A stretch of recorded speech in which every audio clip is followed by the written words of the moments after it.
We'll begin with a general discussion on the philosophy supporting the crate training method.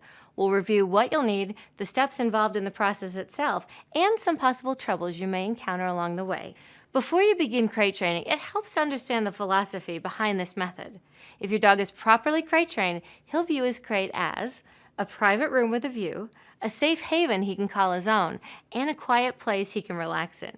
He won't see it as a rigid structure of confinement and punishment. In fact, it'll be just the opposite. In nature, wild dogs seek out and use their den as a home where they can hide from danger, sleep, and raise their young. In your home, the crate becomes your puppy's den, an ideal spot to sleep and stay out of harm's way. And for you, the benefits of crate training are house training, because your puppy won't like to soil the area where he sleeps, limited access to the rest of the house where he learns the house rules, and transporting safely and easily in the car. Start crate training a few days after your puppy settles in. Before you can start crate training, you and your family members must understand that the crate can never be used for punishment. Never leave your young puppy under 6 months in his crate for more than 3 hours. He'll get bored, have to go to the bathroom, and won't understand why he's been left alone in discomfort. As your dog gets older, he can be crated for longer periods of time because his bladder isn't as small. But keep in mind, he still needs a healthy portion of exercise and attention daily. If you and your family are unable to accommodate your puppy's exercise, feeding, and bathroom needs, consider hiring a dog walker or asking a neighbor or friend for assistance.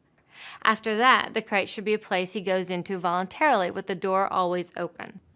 There are a variety of crates available for purchase these days, each of which is designed for different lifestyle needs. When selecting a crate, you want to make sure it's just large enough for your puppy to be able to stand up, turn around, and lay down in comfortably. Because your puppy will grow quickly, I often recommend getting a crate that fits the size you expect your puppy to grow to and simply block off the excess crate space so your dog can't eliminate at one end and retreat to the other. Now for the crate training process. The two most important things to remember while crate training are that it should be associated with something pleasant and take place in a series of small steps. The first step is to introduce your puppy to his crate. This will serve as his new den. Put bedding and chew toys in his crate and let him investigate his area. If he chews or urinates on his bedding, permanently remove it. Observe and interact with your puppy while he's acclimating to his crate. This will help forge a sense of pack and establish you as the pack leader. Encourage him to enter the crate with soft words and some treats. You can also pre-place some treats in the back corners and under the blankets to help make it a pleasant experience. Step 2 is to start feeding your puppy in his crate. Begin with the bowls near the opening of the crate. As your puppy becomes less reluctant to enter, slowly inch the food back every feeding until you're placing it all the way in the back.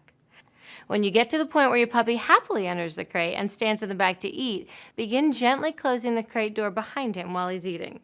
At first, open the door immediately after he finishes, but after that, begin leaving the door closed a bit longer every time. If your puppy cries, you may have increased the time too fast, so decrease the length of it and then slowly begin increasing it again. When he does cry, do not let him out until he stops, or he'll always do this to get his way. Once your puppy is used to eating his meals and waiting to be let out with no anxiety or crying, you can start confining him longer when you're home. To do so, call him over with a treat and give it to him in his crate. Associating a command such as kennel is important so he understands the reward is a result of going in the crate.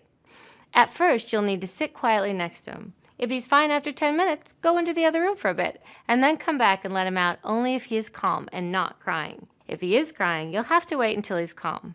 Once you can leave him for about 30 minutes at a time without him getting upset, you can start leaving him there longer. Eventually, decrease the amount of reward you give him for entering the crate so that saying the command word is sufficient. When you get home after being away for a long time, your puppy will likely be very excited to see you. It's important not to reward this behavior, or anticipating your arrival every day may be stressful for him. And lastly, make sure to crate your dog for short periods of time while you're home, or else he will associate crating with being left alone.